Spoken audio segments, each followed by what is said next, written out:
একটা অল্প বয়সের ছেলে বাইতুল মুকাররমে এদেশের সর্বজন স্বীকৃত একজন আলেমে দ্বীন, প্রবীণ একজন আলিম মাওলানা আব্দুল মালিক সাহেব দামাত বারাকাতুহুমুল আলিয়া, ওনাকে নিয়ে যে অসভ্য কথা বলেছে, নাউযুবিল্লাহি মিন যালিক, এটা কখনোই আশিকে রসুলের পরিচয় হতে পারে না।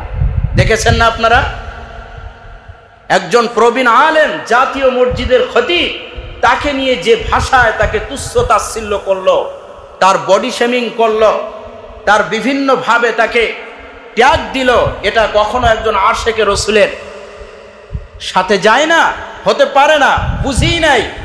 অথচ দেখা গেছে নবীজি সাল্লাল্লাহু আলাইহি ওয়াসাল্লামকে কাফেররা গালি দিচ্ছে, নবীজিকে কষ্ট দিচ্ছে, রাসূল সাল্লাল্লাহু আলাইহি ওয়াসাল্লাম কোনোদিন তাদের জন্য বদদোয়াও করেন নাই, ঠিক কিনা বলেন?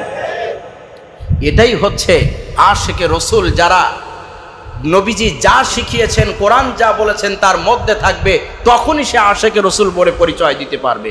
প্রিয় হাজিরিন, আপনারা যারা আলোচনা শুনছেন, ঐতিহ্যবাহী বাইতুল ফালাহ জামে মসজিদের যারা নিয়মিত মুসাল্লি, আল্লাহর ঘরে এসে আল্লাহর জন্য সেজদা দিচ্ছেন, রসুলের আশেক বলে নিজেকে পরিচয় দিতে গেলে কখনোই এই জবান দিয়ে ভাই অন্য ভাইকে কষ্ট দেওয়ার মতো কথা বলা যাবে না।